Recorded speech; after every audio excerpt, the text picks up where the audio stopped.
While we've already spent a lot of time going through Cleveland's record-breaking three-point barrage against the Hawks in the second round, I do feel that not enough has been said about how they've been generating their threes. Of course, the Hawks were plenty guilty in allowing middle penetration on a vast majority of them, but when you break out the raw numbers from the Cavs' perspective, here is what you get. 77 total threes in 4 games, breaking the single game record in Game 2, and then almost breaking the total threes made record in only 4 games. Of those 77 threes, LeBron assisted on 25 of them. This is impressive by itself, but when you factor in they made 20 threes when he was on the bench, he assisted on 44% of the threes made, and 81% of his total assists were threes. The Cavs offense has undergone a makeover since last year, and with the help of undisciplined Hawks defense, we got to see a lot of the good stuff in this series. A double pin down for LeBron finds Sefolosha diving out of position. Then watch Thompson turn around and flare screen for Love in the corner. The key is how LeBron finds Love and avoiding Millsap, who's jumping out for the steal. The ball goes to the baseline side, right to Love's chest, and an easy corner 3. This play killed the Hawks last night when Love ball screened for LeBron and popped all alone to the three-point line. Here, the Hawks allow LeBron to use the screen, Millsap's hedge is ineffective, and middle penetration forces help from Horford and sink and fill from Bazemore. LeBron gets just deep enough to force Bazemore down to the block, which is plenty of time to get Smith the ball right in his pocket for the hop 3. These are subtle yet great things. Timing and accuracy with your passing is crucial at this stage, and no one is as good as LeBron. Notice Korver and Humphries running into each other. LeBron sucks them both into the paint before another hook pass laser right to Channing Frye, who doesn't have to do anything but let it fly. More Love ball screens. No one is on the left side to rotate, and again, they attempt to hedge this screen. Millsap and Sefolosha do not communicate this switch, leaving Love to waltz to the corner by himself. Another hook pass after waiting just long enough to make sure Love got set, and again, Love barely has to move his hands to catch this before firing. The Cavs have also gotten clever when improvising. This is a Hawk action with Love and Thompson setting a double pin down for JR. But the second Love senses Horford isn't paying attention, he breaks out for the single pin down. None of this would matter if LeBron doesn't see it and deliver the pass. The ball has already left his hand before Love is even behind the three-point line, and it's on a rope right to his hands again. Good contest, but when the timing is that good, it doesn't matter. Here's that same double ball screen with Love first.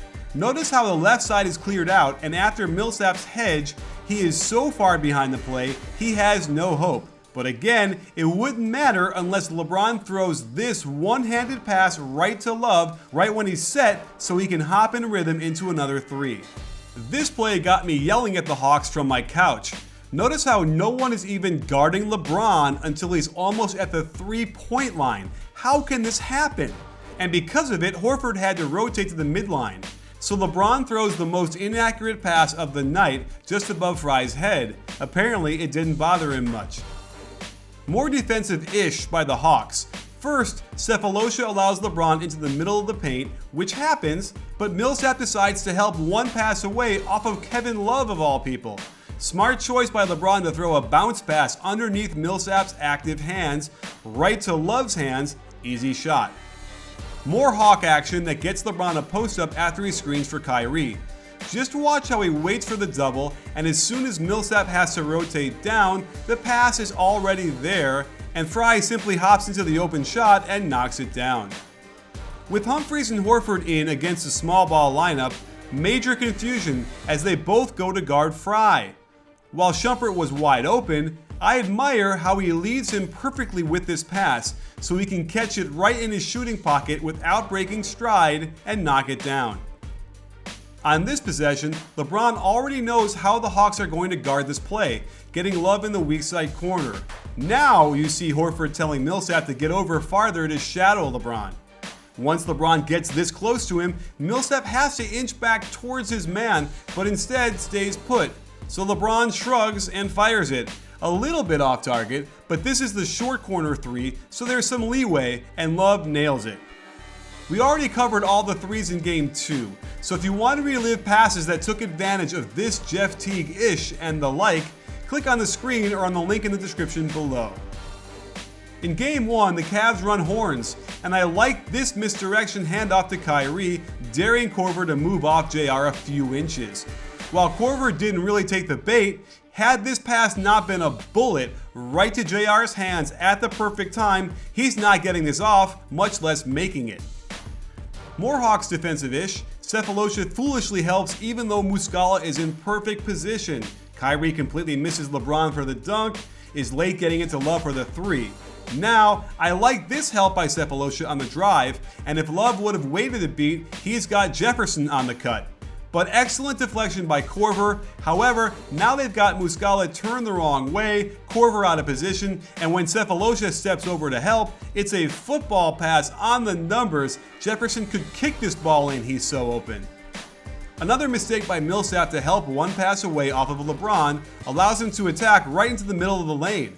The look-away pass was a nice piece of flair. It does cause the pass to be off by a couple of feet, but because Love was so open, there was a large margin for error. The Cavs offense has certain rules, one of them being they want the weak side corner filled when LeBron has the ball out top. He knows when Horford comes over to help, it will force rotation down to the block. He could almost throw this pass blind, and although he does get underneath it a bit, causing it to sail, I'd argue passes that are thrown too high are still easier to catch and shoot than the ones thrown at the feet, and Kyrie helps prove my point.